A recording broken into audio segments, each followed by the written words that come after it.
이사야서 19장 18절에서 25절 말씀에 보면 18절 첫 절에 그날에 라고 기록하고 있습니다. 그 25절까지 7절밖에 안 되는 가운데서 그날에라는 말을 4번이나 사용하면서 우리가 가장 잘하는 말 그날의 마지막 날이라고 얘기합니다. 애굽이 회심을 하면 얘기는 끝난 거예요. 우리는 애굽이라고 얘기하면 참 잘합니다. 아브라함 시절에 가나안에 기름이 들어서 애굽으로 아브라함이 피난을 갔다가 다시 가나안으로 돌아옵니다. 야곱 시대에는 아주 가나안에 기름이 드니까 애굽으로 아주 이주를 해 갔어요. 그래서 출애굽기에 와서 모세 시대 때 출애굽해서 나오는 과정을 알 수가 있습니다.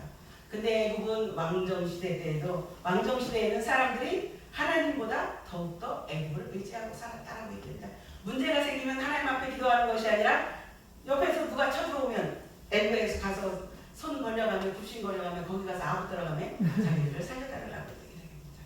우리 옛날에 조선시대나 이조시대나 구구려나 고려라는 나라들을 살펴보면 우리나라에 문제가 있어요. 청나라에서 쳐들어오면 오랑캐한테 가서 일본한테 가서 우리를 도와주십시오. 여기 와서 불붙으면 어떻게 해? 또 여기 가서 다시 우리도 달라붙어서 조공을 바치고 처녀들을 바치고 많은 재물들을 바쳐가며 나라를 그렇게 하면서 이끌어왔어요. 애굽이 그 중심에 있던 상황이라고 해도 과언은 아닙니다. 근데 오늘 이사야서 19장 1절에서 3절 말씀에 보면 애굽에 관한 경고라라고 얘기를 하면서 애굽에 어떤 일이 생기냐면 애굽의 우상들이 그 앞에서 떨겠고 어디 앞에서 여호와께서 빠른 구름을 타고 애굽에 내려오실 것이다라고 얘기해요. 여호와의 심판이 애굽에 임박했다라고 얘기를 합니다. 그러면서 애굽인의 마음이 그 속에서 녹으리라. 얼마나 무서웠을까요? 자기가 최고라고 우리 이스라엘 백성들 잘 알지만 우리는 성민이기 때문에 우리만 구원받을 수 있고 우리만 택한 백성이야. 그러니까 너희들은 아무 필요가 없어라고 이스라엘 백성들 그러고 살았습니다. 근데 애굽 사람들은 어떻게 살았어요? 우리나라가 최고 강국이야. 니들 우리 앞에서 벌벌 떨어야 돼. 어디 우리 앞에서 큰 소리 치고 있어? 그러고 있는데 하나님께서 빠른 구름을 타시고 애굽에 심판하러 오신다라고 얘기해요. 우리가 태풍이 조금만 불어도 창문이 조금 지진이 들려서 창문이 조금만 흔들려도 우리는 어떻게 해요? 벌벌 떨어요. 근데 여기서 보면 19장 1절에서 보니까 빠른 구름을 타고 여호와께서 애굽에 임하신다라고 얘기해요. 제가 얼마 전에 어느 곳에 가서 들었는데 예수님이 재림하셨다라고 얘기를 한다고 하시더라고요. 뭔 소리야? 예수님이 재림하셔서 지금 현재 이 땅에 와 계신데요. 그래서 그러면 지금이 천년왕국이야? 내가 그러고 물어봤어요. 그랬더니 아니 난 몰라. 그 사람이 그러고 얘기를 하대? 그러는 거야. 그래서 내가 그러면 사도행전 1장 10절에서 11절 말씀은 어떻게 풀을 건데? 사도행전 아시다시피 1장 10절에서 11절 말씀은 예수님께서 천국으로 들려 올라가실 때 많은 사람들이 그 밑에서 그 모습을 보고 있었어요. 그래서 천사들이 뭐라고 얘기해요? 너희들 지금 무엇을 보고 있느냐? 너희들이 올라가시는 모습을 본 그대로 내려오실 것이다라고 얘기를 했어요. 근데 그거 본 사람 있나요? 그리고 또 예수님이 옥순아 나왔다 하고 짠 하고 나한테만 나타나요? 아니에요. 전 세계 모든 사람들이 다 한 번에 볼 수 있고 전부자사 나팔 불며 함께 오신다는 얘기가 있거든요. 어느 누구한테만 어느 지역에만 국한된 게 아니에요. 근데 명색이 신학교수라는 사람이 그렇게 얘기를 했다는 소리를 듣고 제가 아주 기함을 했어요. 근데 중요한 건 제가 그 목사님을 굉장히 참 사람 참하게 보고 참 괜찮게 봤어요. 근데 그 소리를 듣고 나니까 어떻게 해요? 사람이 달라요. 사람이 달라요. 정말 성경 말씀은 요즘 아까 김세철 목사님 말씀하셨지만 반대 드러나는 사람들이 많습니다. 아까 이름 거명하신 그 목사님 저도 알아요. 정말 반대 드러나는 사람들이 많아요. 그런데 또 그거를 기다리는 목사님들도 많아요. 목사님 나 예언 기도해 주세요 하는 사람들 의외로 많습니다. 어느 분이 저한테 그러시더라고요. 자기는 예언 기도를 받아봤으면 좋겠다고. 아니 목회를 1년 한 풀내기 같으면 이해를 해요. 근데 아니 목사 안수 받고 30년 40년이 지나고 교회를 개척해서 20년 30년을 한 사람들이 지금 이 시간에도 예언을 받고 싶다라고 예언사를 받고 싶고 기도 안수 기도를 받고 싶다라고 그렇게 얘기를 한다면 이 성경 말씀이 왜 필요할까요? 우리는 예언은 이 성경 속에 다 있잖아요. 누구든지 다 알아요. 이 성경 말씀이 예언의 말씀이고 구약에서는 오실 메시아라고 얘기를 하셨고 신약에 오셔서 오셨다가 십자가에 못 박혀 돌아가시고 3일 만에 부활하셔서 천국에 가 계시잖아요. 그리고 우리는 다시 오실 예수. 다시 오실 예수님을 기다리고 있는 거야. 네. 그런데 그 예수님이 지금 이 땅에 와 있다? 이건 예수님이 천국에서 진짜 야이놈하고 통칠 일이에요. 그건 사도행전 1장을 어떻게 풀으려고 그렇게 아니 풀어가냐고요. 어떻게 교수님 그렇게까지 하지? 그러니까요. 그래서 저도 아주 깜짝 놀랐어요. 근데 이제 애국은 얘기를 하다가 이제 그쪽으로 갔습니다. 애국은 정말 우리가 잘 알다시피 하나님 앞에 불수종에 쓴 사람들입니다. 하나님이 애국을 출애굽기 1장에 가서 보면 창세기 50장에까지는 애국 왕도 하나님을 알았습니다. 창세기 1장에도 가도 바로도 하나님을 압니다. 그런데 이스라엘 백성들이 창세기 50장까지는 그 애국 땅에서 잘 살았어요. 근데 출애굽기 1장에 와서 무슨 상황이 벌어지냐면 하나님을 알지 못하는 게 아니라 요셉을 알지 못하는 왕이 나타나서 이스라엘 백성들을 괴롭히기 시작했다라고 얘기를 해요. 하나님을 안다는 얘기예요. 하나님을 몰라서가 아니에요. 근데 요셉을 모르는 왕이다라고 얘기를 해요. 왜요? 우리가 잘 알다시피 애국 왕 밑으로 요셉이 총리 일을 맡아서 하면서 애국 전 나라의 백성들을 다 다스리며 살았잖아요. 그러면 하나님이 하신다는 건 모든 사람들이 다 그렇게 고백하고 살았어요. 풀물 속에 갇혔던 다니엘을 보고도 벨드사들이 느부갓네살이 너의 사신 하나님을 가리켜서 너는 정말 복되도다라고 얘기를 할 정도로 하나님의 존재에서 다 안단 말이에요. 지금 이 밖에 있는 사람들, 세상 사람들도 하나님에 대해서는 다 알아요. 그런데 그 하나님을 어떻게 알고 있냐는 얘기죠. 아까 얘기한 것처럼 아니 다시 오실 메시아를 예수를 기다리면서 지금 이렇게 주님이 오실 날 기다리면서 우리 예배하면서 이러고 있잖아요. 주님이 다시 오신다고는 우리 의미 없어요. 지금 이 땅에 예수님 오셨는데 이 땅에 이렇게 기근과 질고가 모든 일들이 이렇게 환란과 고통이 있다면 의미 없잖아요. 그런 예수 의미 있어요. 그냥 누구말마다 하루 벗어 신나게 먹고 마시자 놀자 부어라 춤추자 그러고 놀고 말지 뭐하러 이렇게 힘들게 나와서 이렇게 저기 하고 있겠어요. 근데 다시 오실 예수 그리스도를 우리는 그리스도 예수를 기다리면서 지금 예배하고 하나님의 자유를 기다리고 있는 거잖아요. 그런데도 불구하고 그렇게 얼토당토하게 요즘 이상한 말씀을 하는 목사님들이 의외로 많더라고요. 근데 애굽에 지금 이 상황이 구약성경에서는 애굽에다라고 말씀하고 있지만 지금은 전 세계에 똑같은 반응이 벌어지는 거예요. 그러면서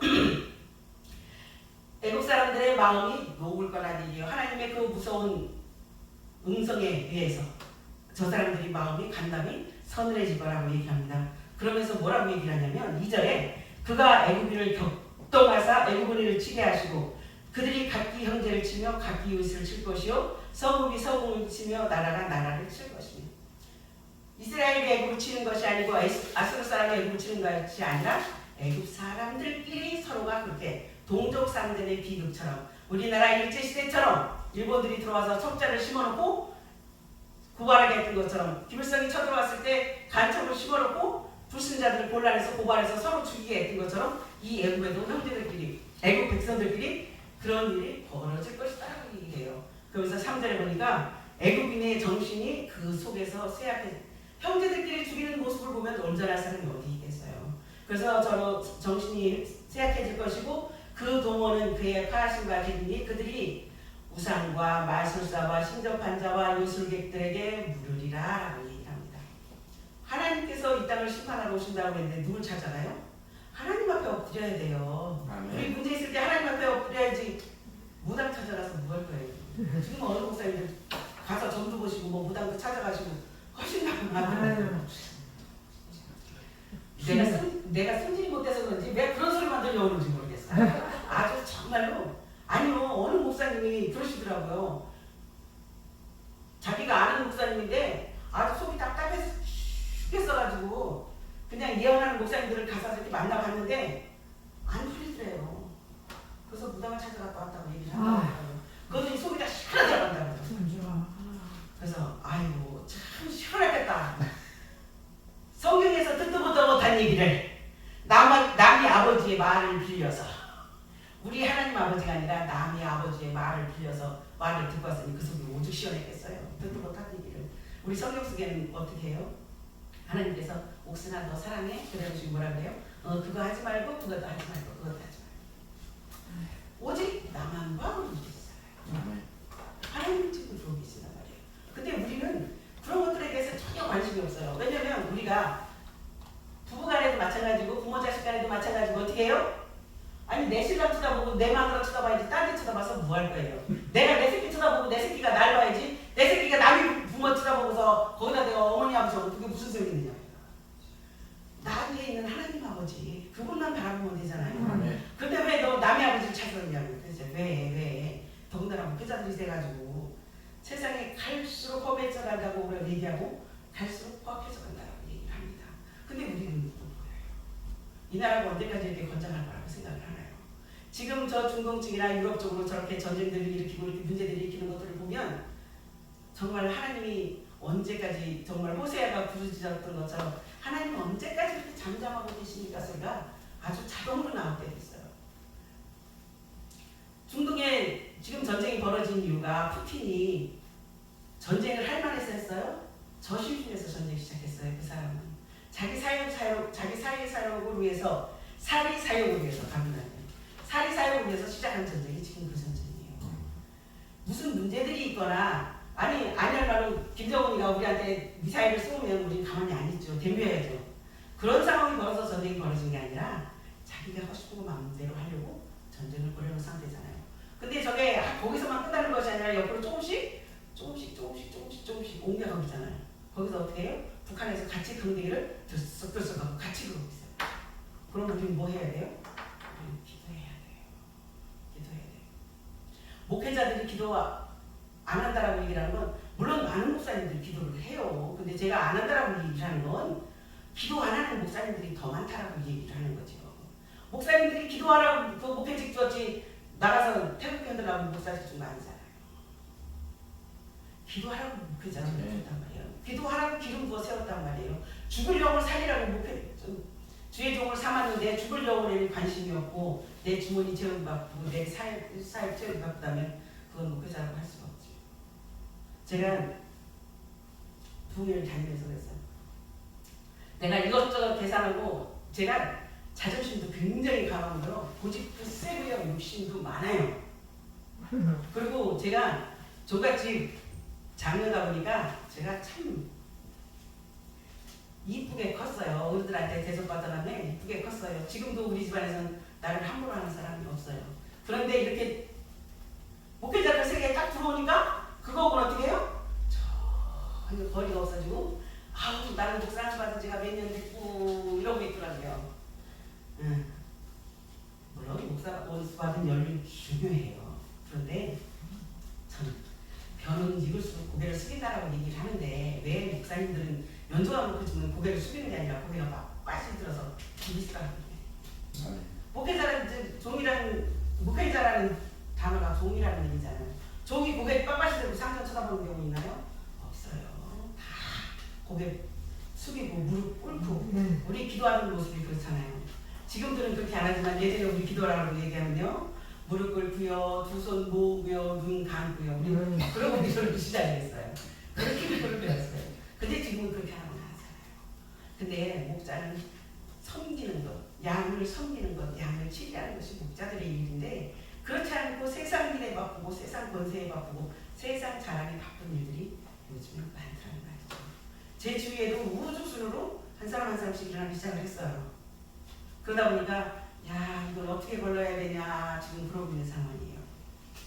근데 애국 백성들을 말씀드린 것처럼 그렇게 하나님 앞에 무지했던 이스라엘 백성들을 성경 곳곳에서부터 괴롭혀오면서 이스라엘 백성들을 핍박하고 압박하고 전쟁을 일삼아서 이스라엘 백성들을 죽였던 이 애국의 하나님의 사랑이 이제 전해지기 시작을 합니다. 오늘 말씀의 18절에 보면 애국 땅의 가나안 방언을 말하며라고 얘기를 합니다.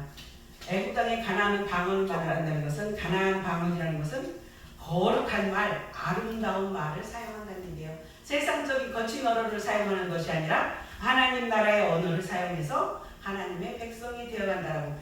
애국 백성들이 회심을 해서 이제 하나님께로 돌아올 것이다라고 얘기합니다. 오늘 이사야서 2장 11절 말씀을 보면 그날에 눈이 높은 자가 낮아지며 교만한 자가 굴복되고 여호와께서 홀로 높임을 받으리라. 아멘. 애국 백성들이 하나님 앞에 굴복하는 날에 높은 자는 낮아지고 교만한 자가 굴복해서 하나님께서만 홀로 높임을 받으신다는 얘기예요. 애굽 왕은 세상에서 하나님보다도 더 높았던 사람이 애굽 왕입니다. 근데 하나님이 저들을 만드심으로 인해서 하나님께서만 홀로 높아지시다라고 얘기를 합니다. 이사야서 27장 13절에도 마지막 날을 어떻게 표현하냐면 그날에 큰 나팔이 울려 불리니 아수르 땅에서 파멸된 자와 애굽 땅에서 쫓겨난 자가 돌아와서 예루살렘 성산에서 여호와께 경배하리라. 애굽 사람들, 아수르 사람들이 하나님 앞에 경배한다라고 얘기합니다. 그냥 우리말로 쉽게 풀어서 저 절에 있는 중들이 하나님 앞에 돌아와 하나님을 찬양한다고 생각해보세요. 우리 기분이 어떨까요? 우리는 그것만큼 좋은 게 없어요. 왜? 세계는 하나다라는 말이 있습니다. 예전에 88년대에 코리아나가 부르는 손에 손잡고라는 노래가 있었습니다. 우리는 손에 손잡고 일어나서 하나가 되자라고 얘기했어요. 우리 88 올림픽 할 때는요. 정말 대한민국 백성들 똘똘 뭉쳐서 전국 방방곡곡에서 언제 대한민국이 저렇게 똘똘 뭉쳤나 싶을 정도로 의기가 충만하고 서로 화합이 잘 되고 서로 협동도 잘했었습니다.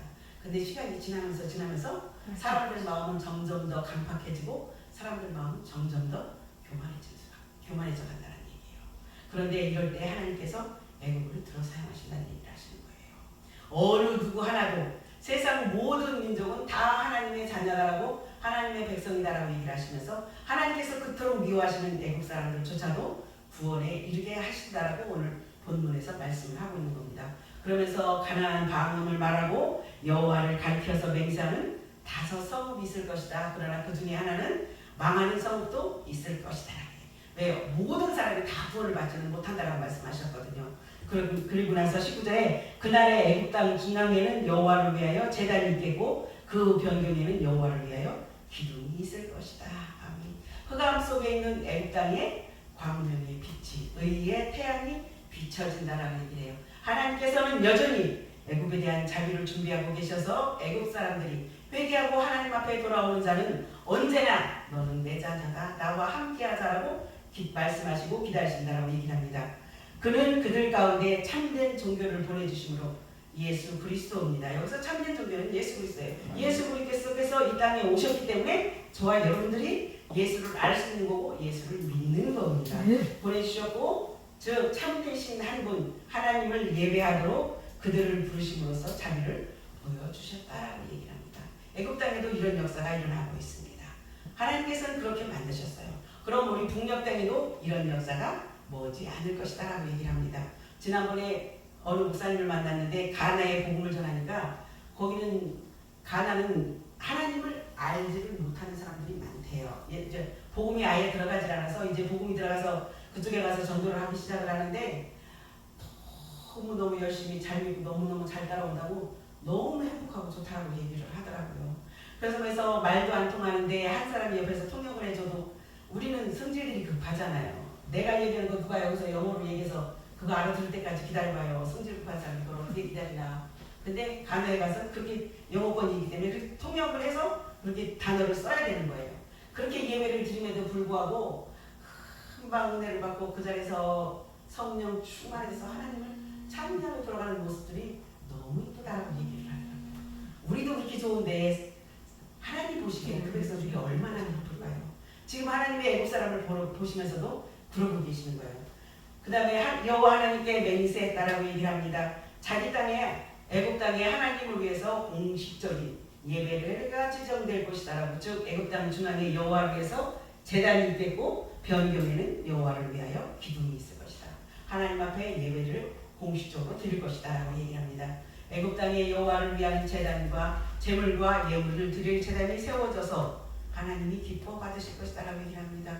우리는 하나님의 옆에 나오면서 날마다 얘기해요. 하나님 우리 신명기 1장인 것처럼 몸과 마음과 정성과 뜻을 다하여 주 너의 하나님을 사랑하라라고 얘기합니다. 근데 거기서 하나님이 그 모든 것을 다 지키라라고 얘기해요. 근데 그게 어려운 게 아니잖아요. 우리는 사실은 우리 중심만 온전히 하나님 앞에 두면 하나님께서는 우리 외모를 보지 않으시고 우리 중심을 보신다기 때문에 우리 중심만 흔들림이 없으면 하나님은 절대 우리를 제가 하는 얘기가 그거예요. 우리 중심만 하나님 앞에 온전히 드리면 하나님은 내 안에서 절대 출퇴근하지 않아요. 그런데 가끔가다 하나님이 출퇴근하시는 분들이 가끔 있어요. 제가 좀 봤습니다. 아주 출퇴근하는 사람들 은혜 충만하면 정말 감격스러워서 하나님 앞에 기도하며 찬양하며 사는데 조금만 세상 것이 조금만 틈타면 그냥 하나님은 간 곳 없고 내 마음대로 내 뜻대로 그런 분들이 있습니다. 하나님은 절대 근데 우리 안에서 출퇴근하시지 않아요. 내 심령이 어떤가에 따라 다른 거죠. 그러면서 애굽 땅 전체의 신앙의 모습이 즉 애굽 땅 중앙뿐 아니라 변경에까지 여호와를 위해서 제단이 생기고 그 기둥들에게는 하나님의 영광을 위하라고 새겨진 기둥들이 있을 것이다 라고 얘기를 합니다. 여호와께서는 고난에 처했을 때 하나님을 찾는 자들을 만나 주실 것이다 라고 얘기합니다. 이게 지금 애굽 백성들한테 하는 말씀이에요. 여호와께서는 그들에게 오는 모든 육체의 간구를 들으시는 하나님이십니다. 우리의 기도도 마찬가지예요. 우리 기도한 거 하나도 응답되지 않는다고 어느 목사님이 그 말을 잘 하셔요. 요즘에 눈에 보이지 아니하고 손에 잡히지 아니할지라도 나는 하나님을 찬양하겠습니다 라는 얘기예요. 근데 우리가 기도하면서 낭만하고 절망할 때도 많습니다. 왜? 내 앞에 있는 태산이 너무 힘들어서 하나님 앞에 무릎 꿇고 기도했는데 그 목사님처럼 눈에 보이지 않잖아요. 손에 쥐어지지 않잖아요. 그럼에도 불구하고 조금만 시일이 지나고 나면 어떻게 해요? 하나님께서는 그 일을 벌써 다 해결해 놓으셨어요. 아멘. 근데 그 해결해 놓으시는 그 기간을 우리가 기다리지 못하기 때문에 절망하고 낙망하고 좌절하고 있는 것입니다. 하나님께서는 우리들을 위해서 모든 것들을 다 주셨어요. 애굽 땅에도 마찬가지로 표적과 기사를 통해서 하나님이 저들의 하나님이 되실 것을 알게 하신다고. 애굽 사람들이 하나님을 그렇게 섬길 것이다라고 얘기해요. 그러면서 그 다음에는 보면 그들은 위대하신 구속주와 관계를 맺을 것이다라고 얘기합니다. 22절에 여호와께서 애굽을 치실 것이라도 치시고는 고쳐주시고 그들이 여호와께로 돌아올 것이라. 여호와께서 그 간구함을 들으시고 그를 고쳐주시리라라고 얘기합니다. 회개한 애굽 사람들을 회개한 니네 사람들을 하나님께서는 은총을 베풀어 주신다라고 얘기합니다. 하나님의 백성 선민인 이스라엘 백성뿐만이 아니라 하나님 앞에 회개하고 돌아온 애굽 사람들, 아수르 사람들까지도 다 하나님께서는 은총을 베풀어 주셔서 구원해 주실 것이다라고 얘기합니다. 하나님께서 그들을 위해 베풀어 주신 이 구원은 이스라엘을 구원해 주신 것과 더불어 복음의 근원을 예표하는 상징이 있습니다. 그렇기 때문에 예수 그리스도를 예표한다라고 얘기합니다. 그 다음에 21절에 보면 아까 말씀드렸던 것처럼 하나님을 아는 지식이 저들 가운데 널리 퍼질 것이다 라고 얘기해요. 21절에 보면 여호와께서 자기를 애굽에 알게 하시리니 그날에 애굽인이 여호와를 알고 라고 얘기했습니다. 하나님을 아는 지식이 애굽 사람들 가운데 널리 퍼질 것이다 라고 얘기해요. 그러면서 23절 25절 말씀에 23절 25절을 같이 합독하겠습니다. 같이 한번 합독하겠습니다. 그날에 애굽에서 아수르로 통하는 대로가 있어 아수르 사람은 애굽으로 가겠고 애굽 사람은 아수르로 갈 것이며 애굽 사람이 아수르 사람과 함께 경배하리라.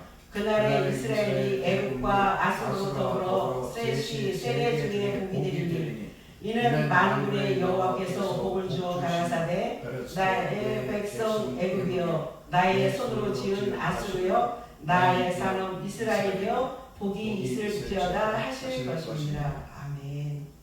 여호와께서는 연합하시기를 좋아하신다라고 합니다.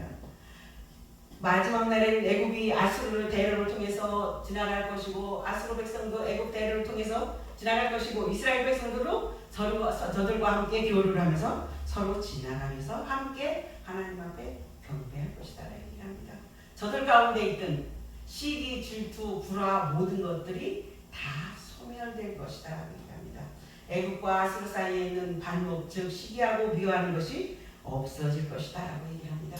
이제는 애굽과 아수르 사이에는 탄탄대로가 있어서 서로 무욕하고 우호적이며 서로 함께 하나님 앞에 경배할 것이다 라는 것이 말씀입니다.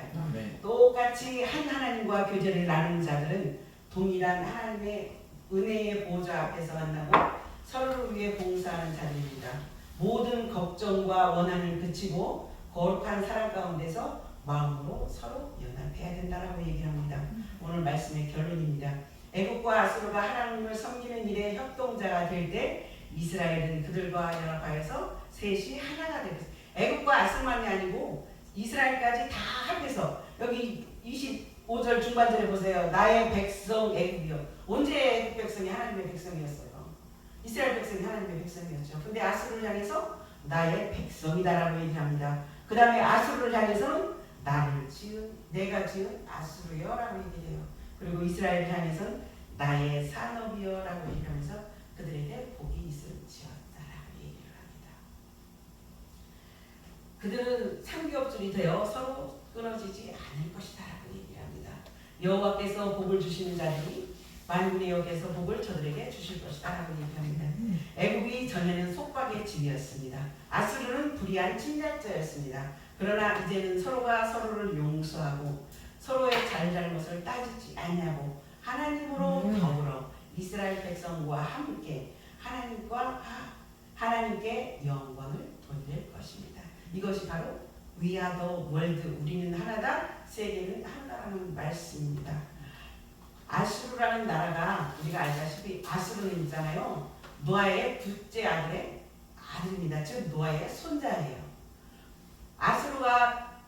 노아가 셈을 축복할 때는 뭐라고 얘기하냐면 창세기 9장 26절에 셈의 하나님 여호와를 찬송하리로다라고 축복을 했어요. 그런데 그 셈의 아들인 아수르가 지금 하나님과 이스라엘 백성들과 원수가 되어져서 살아오다가 오늘 이사야서 9장 23절 25절 말씀 가운데 이스라엘 백성들과 한 민족이 될 것이다 라고 얘기합니다. 열왕기하 17장 16절에 이하의 말씀에 보면 북이스라엘인 내 수도 사마리아가 아수르에 의해서 멸망됐습니다. 그리고 열왕기하 17장 27절 이하에 보면 서민과 아수르 백성들이 서로 섞여 살며 이스라엘 백성들이 아수르 사람으로 인해서 타락했다라고 얘기합니다.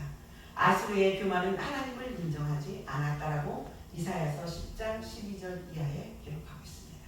또한 14장 24절 25절에도 아수르는 하나님을 인정하지 않았다라고 아수르는 그렇기 때문에 패망한다라고 하나님께서는 말씀을 하셨었습니다. 그런데 오늘 이사야서 19장에서는 아수르와 애국과 이스라엘이 모두 하나가 돼서 하나님 앞에 영광을 올려드리기 위해서 서로 한 민족 한 백성이 될 것이다 라고 얘기합니다. 우리 애가 누가 서로 마음에 불편한 분이 있습니까? 마음에 척지는 분이 있습니까? 이 시간 오늘 말씀을 통해서 아수르를 용서하고 애국을 용서해서 이스라엘과 함께 진행하셨던 것처럼 저와 여러분 가운데 있는 응어리들, 저와 여러분 가운데 있는 미움과 시기와 질투들 이 시간 기도를 통해서 다 하나님 앞에 올려드리고 우리는 기쁨으로만 서로 한 형제 한 자매가 되는 하나님의 귀한 목회자들이 되시길 주님의 이름으로 축복합니다. 아멘. 기도하겠습니다. 사랑의 하나님 감사합니다. 이 시간 부족한 여정에 하나님 말씀 대언했습니다.